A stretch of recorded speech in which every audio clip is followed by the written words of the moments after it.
is Mari, and I'm going to be today's host. Today, Dr. Sadati is going to take us behind the scenes of one of his natural lift consultations.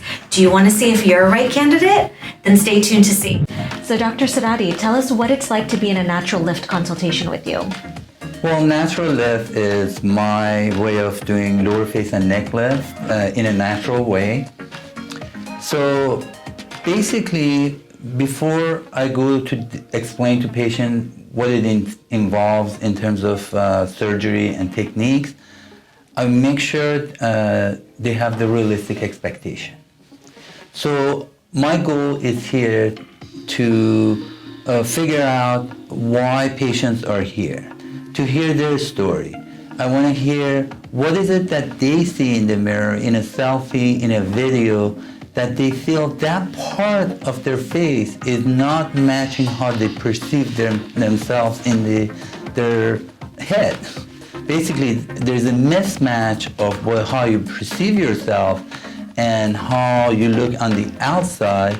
That there's a mismatch. People work out, they have a healthy lifestyle, and they do great things that some 20-year-olds can't do, but their face looks like a 60-year-old. So we need to match that. So I ask about their expectation, make sure the expectations are realistic. So our philosophy is to make a person rejuvenated, refreshed version of themselves, to make them more youthful and look better, but not different. That's our goal.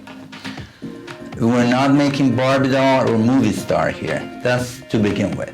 So, as we age, there are three main layers in the facial anatomy that get affected by aging process. The first layer is the superficial layer, the skin. As a result of aging, sun damage, hormonal changes, genetics, and stress, it changes the color, texture, and thickness, leading to fine wrinkle, aging spots, and kind of dull skin. So, there are a few treatments to deal with that. First, you start with sunscreen and skincare products. Then you do some peels and so forth with estheticians to make it refresh. Then if it doesn't respond, then we take it a notch up and we do laser resurfacing, whether it's IPL or fractionated CO2 laser. The second layer that gets affected by aging process is the subcutaneous facial volume, which is the dermal fat. Some people lose that dermal layer of volume, and they lead to sunken and hollowed area of face, and that makes them look old and more aged. Therefore, we use initially with dermal fillers such as Restylane, Radius, Voluma to replenish the volume loss. After a while, they may not be responsive and they require a lot of volume. Then we resort to using fat grafting with PRP that I have written an article in American Journal of Cosmetic Surgery. We're doing research and it's been very effective. The third layer that gets affected by aging process is called SMAS. SMAS, superficial musculoaponeurosis system. Some people refer to it as a muscle. It's not muscle. Muscles are for movement. We cannot tighten the muscle that move your jaw, otherwise you can't move your jaw or move your neck. The layer above it is called SMAS. That's all plastic surgeons who do a good job on facelift, they work on that. So that layer works like a netting, covering all, first of all, it's as thick as this. It's underneath the fat. So you have skin, fat, and that SMAS works like a netting, covering all this area, and then goes become platysmal muscle and attaches to here. That's the one that holds the whole face and neck like this when you're young. As a result of aging, sun damage, hormonal changes, and genetic, you lose collagen and elastin in that tissue, and things start going south. You start getting nasolabial folds, marionette line, jowls, and the neck start moving forward, and you start seeing the edges of these bands, which is continuum of that SMAS. My goal is to reposition that SMAS to a new position that fits the person that's sitting in front of me. As if I'm a master tailor, I'm gonna tailor a wedding dress or wedding suit, if it is for men, that fit him that day, not when they were 25. It's not gonna fit their sister or brother, nor their best friend. So now, for the SMAS, it's not all surgical treatment available. Some people are not candidates, Mari. So we use non-surgical devices such as radio frequency devices we do have, such as Vivace, Profound, that tightens the SMAS for people who are not quite ready. But if it's surgically required to do that, then it requires my natural lift. So how I came up with my technique is when I was training to become a facial surgeon over 20 years ago, I observed a lot of different surgeons with different skill sets, different outcomes, different looks, and different recovery. And I figured out how everything works. Then I created my own technique based on 4 principles that are important to me. One, that has to be natural. It has to look natural. Number 2, be able to do it under local anesthesia and twilight sedation without the need for general anesthesia. That's very important because it's excellent for people in advanced age with medical conditions, and also it's less dangerous. Number 3, no nerve damage leading to palsy, meaning you don't get your nerve cut and you have a permanent damage. And number 4, longevity. I'm going to do something for my patient that has a long-lasting effect. Takes at least 10 to 15 years off of their face, and they're going to continue to age. Nothing is permanent. So I came up with my technique. I published it in American Journal of Cosmetic Surgery, and I've been invited all over the country to give a lecture about my techniques to other plastic surgeons, and many of them, they come here and observe me during my surgery to pass on my technique to other surgeons. So before the procedure, if people taking some vitamins and blood thinners, we call them, we tell them to stop.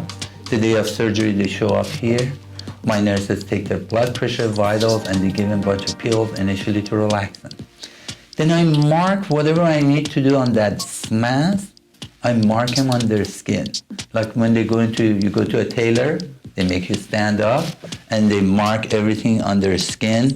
The same thing, while they're sitting up, I mark whatever I need to do under that SMAS, how much I'm gonna tighten it, I mark it on their skin.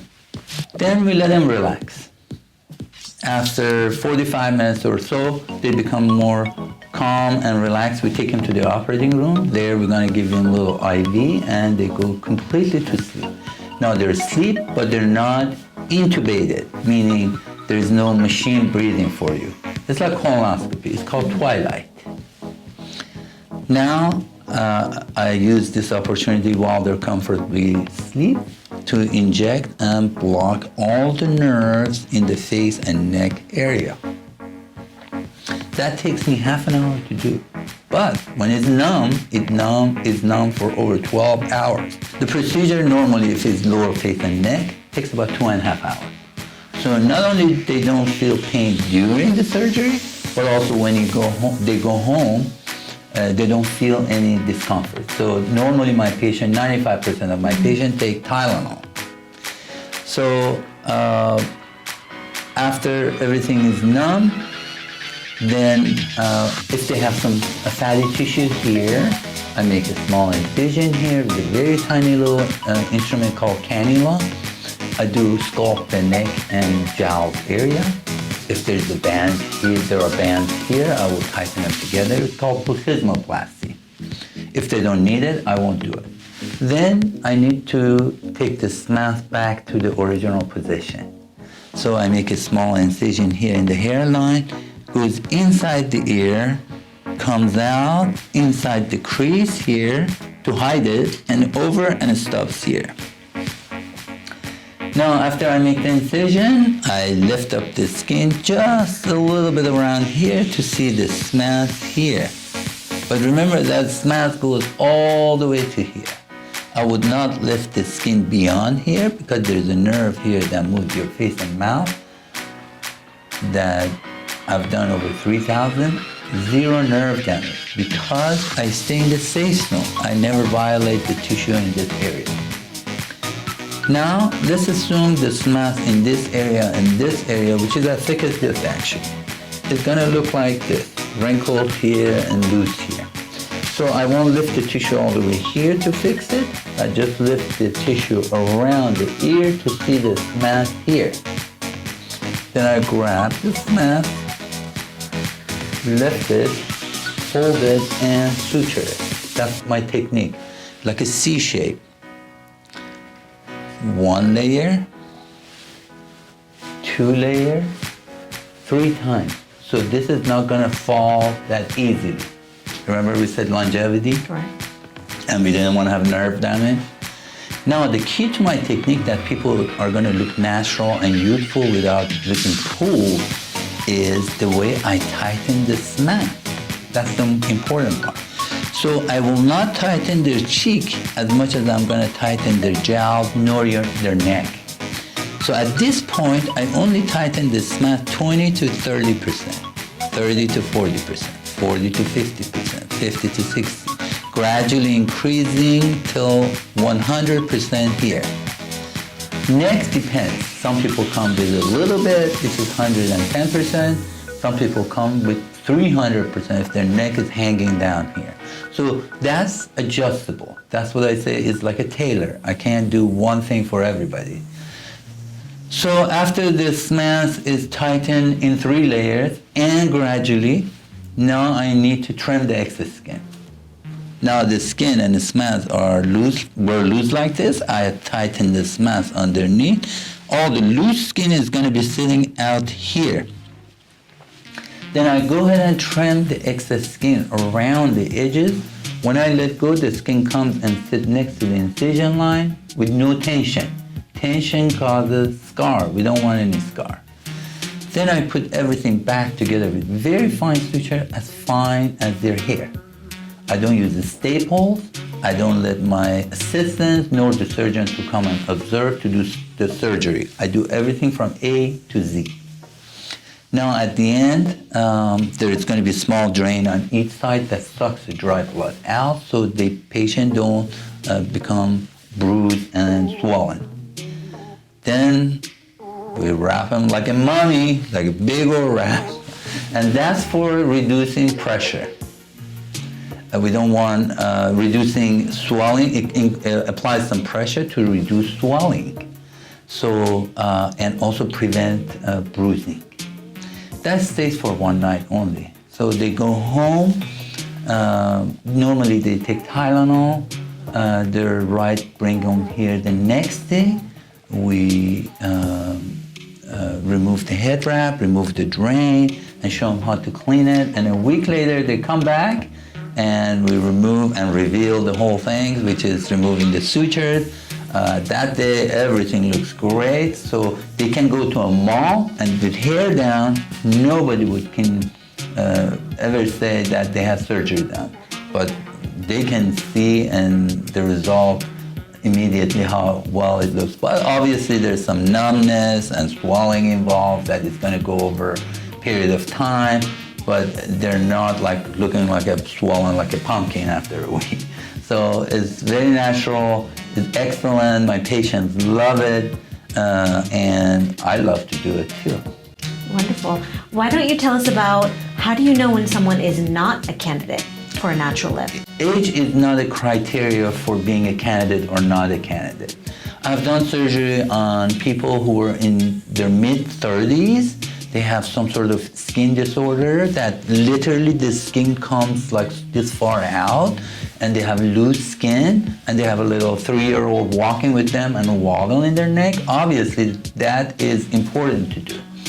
And I've had some people who are in their 50s, they're so tight that I can't do any lifting per se of the SMAS, but they have a small little jowls here and looseness here that I recommend non-surgical treatment that we do have available at our aesthetic lounge, and those are various treatments. So as far as we have laser surfacing, we have microneedling with radio frequency, and for people who have a little bit more than jowls, we do have thread lift. That's excellent for people, even they had previous facelift, like 5-6 years prior, and they're not quite ready to get a redo, but they want to look refreshed, so I recommend to do that. And that's why I created the whole aesthetic lounge in addition to gallery of cosmetic surgery, to provide my patients who needed something, but surgery was not a solution for them.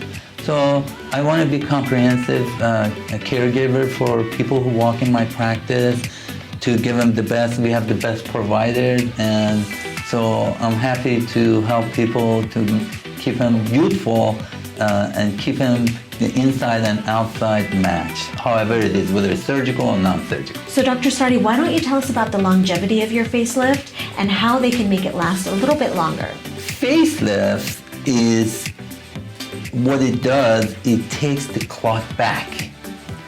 So depends on the individual health and genetics and so forth. Aging process will go on. So my goal is to take 10 to 15 years back the clock and to start aging again.